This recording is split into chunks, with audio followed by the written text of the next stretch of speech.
Here we are on the road again, as they always say. Back to putting a few of our SOT services on the air. We find it very difficult to find a place, a location where we can start our circle.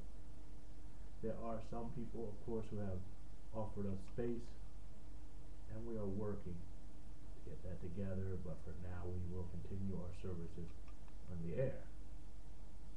Only because we feel that it is important these days for people to learn about life and about hope and about faith, especially in a world that seems so dark and frightening sometimes. What I'm here to say basically is that it's not that frightening. Yes, things seem to be melting, falling apart, but there's always hope. And the hope that we find is in ourselves most of the time, because at the deep core of ourselves there's a bright light that reminds us that things are always going to be alright. We often forget about that light though. We look at life circumstances and we find that they are painful sometimes. It looks like we're running into dead ends. All kinds of walls are coming up. But we do have the power to go around those walls, maybe even sometimes through them. And we also have the power to stop in front of the wall. Perhaps it is not meant for us to go through that wall. We can stop where we are and begin to build new worlds, new lives, new cities, a new place at which to live. This is the most important thing, you see, because as we are trying to crash through the walls and fight against them, we forget who we are and we forget our ability to create things right where we are. A loving community, a pure self, justice in one's own life and in one's relationships. These things are all ours. We have the power to create them and to reclaim our identities as beautiful, loving people who are knowledgeable, who are fair, who are peaceful but strong.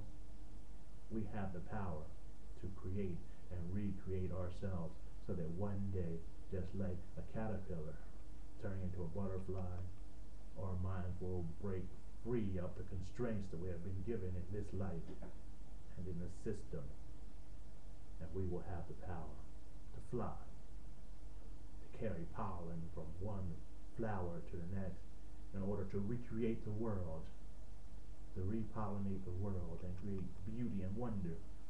The beauty and wonder that we often seek outside, but the beauty and wonder that is inside of us, the beauty and wonder that is the primal self, the real self.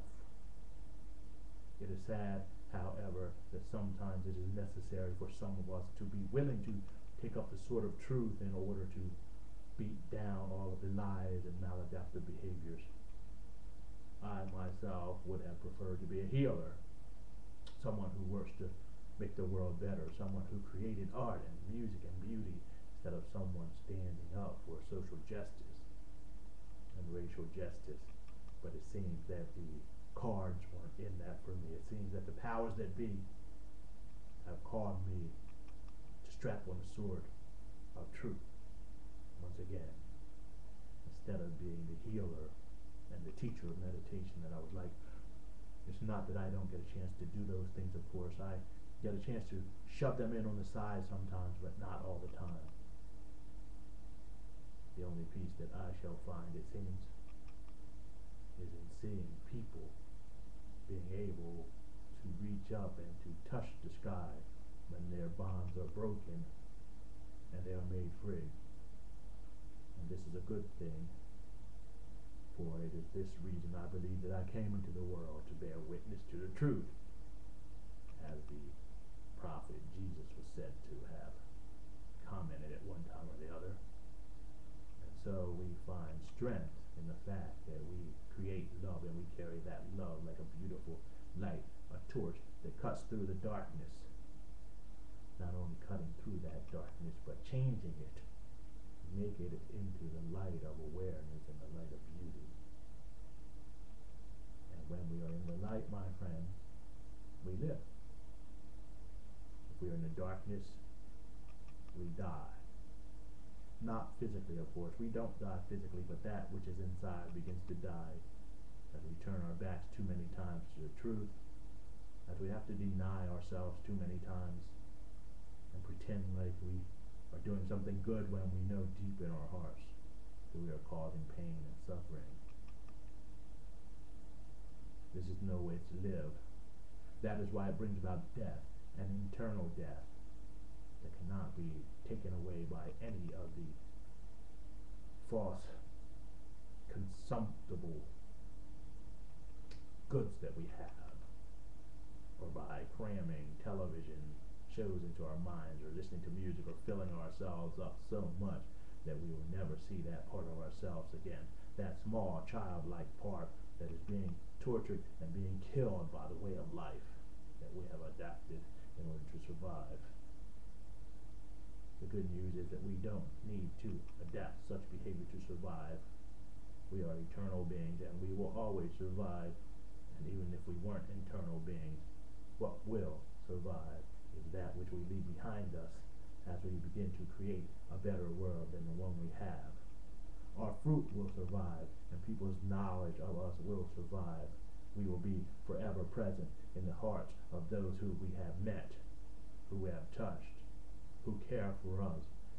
But if the only thing that we leave in the hearts of people is their relief that we are gone, that we are dead, and the idea that we never did anything for anyone else but only for ourselves, oh, how terrible and wasted our life has been.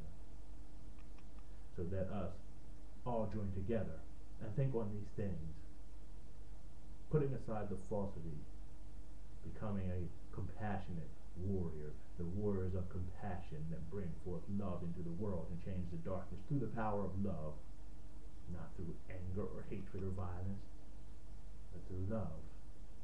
And as we do this, we will live forever. We will live forever in peace and in joy and in the memories and hearts of those who follow us, and in a world that we have helped to heal, in the niche that we have been born into, the niche of the human being who has the power to help the world, to create new things, to help life, to sustain it.